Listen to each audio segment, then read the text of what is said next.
Good morning. My name is Troy. I'm here with my associates Noah and Nathan. We're going to talk to you today about how we can use process control to regulate fish tank temperature. So here I've got our problem. Our problem is that ambient temperatures are going to be equal to tank temperatures if you just put a fish in some water and set it on your table, right? This is a problem because most fish require a temperature that's slightly higher than room temperature for optimal health. What is the solution to this problem? Come on over here. The solution is use a heater to heat the water. But how do we make sure we don't heat the water too much?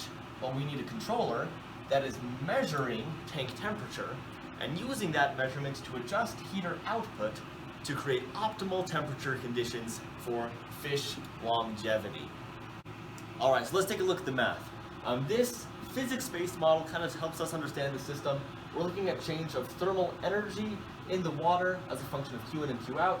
Q in, for practical purposes, is really just a function of our heater output.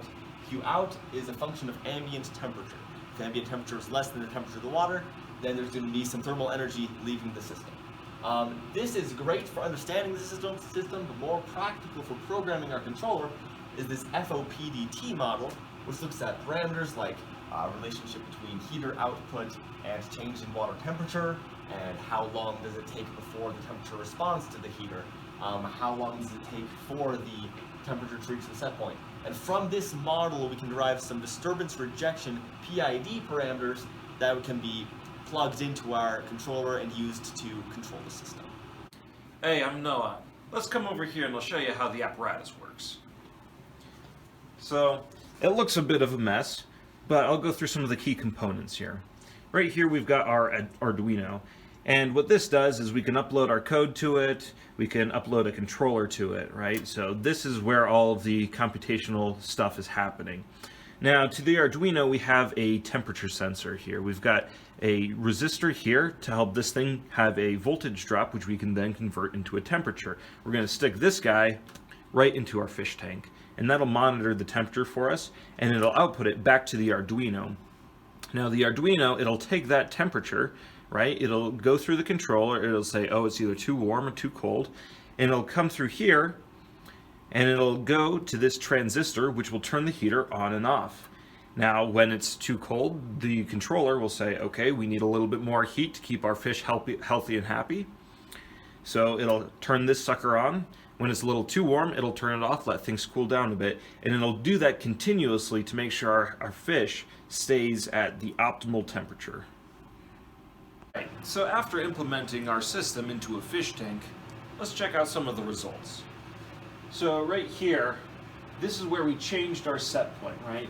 Down here we got room temperature water. Down there our fish does not thrive.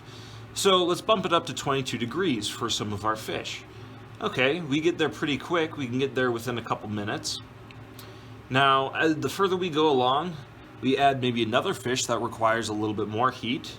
So we bump it up again. And again, we can see that it moves pretty quickly up to there and it stays constant. And then we bump it up again and it stays constant. So this allows for a pretty quick change in water temperature. As you can see, it's pretty stable, so it performs pretty well. Right. Now we do get a little bit of variance, and that's just because, you know, the natural movement of water. Some of the water comes and goes, so we get some variance in our temperature readings, but we can see that it all is pretty stable. Now, our fish like to swim around, so they're going to introduce a couple of disturbances to the system. As they swim, they muddle up the water. So we see, as we go to the first set point here, we introduced a disturbance. We stirred the water a little bit, and we can see the temperature go down, and our program adjusts and brings it back up. And then it goes up to the second set point, and again here we added yet another disturbance. We stirred it some more, set point goes down, it brings it back up and stabilizes, and then it goes to the next set point where again the same thing happens. There's a little bit of overshoot, but that's well within range. It's totally fine for the fish to be a little bit warmer. It's way better for them to be warm than to be cold. So overall, our system performs very well. It can change the set point, it can keep the fish warm and happy. Alright, so is the system effective? Is the fish going to be happy with our control system in place? Let's take a look. We found, looking at the data, that yes, the system is effective if the volume of the tank is equal to or less than 4 liters, which is about the volume of the apparatus that we used, and if the temperature required for your Piscine Health is between room temperature and 24 degrees Celsius. That was about the max our heater system was able to achieve in the water. So that's very good if those are the conditions that you want.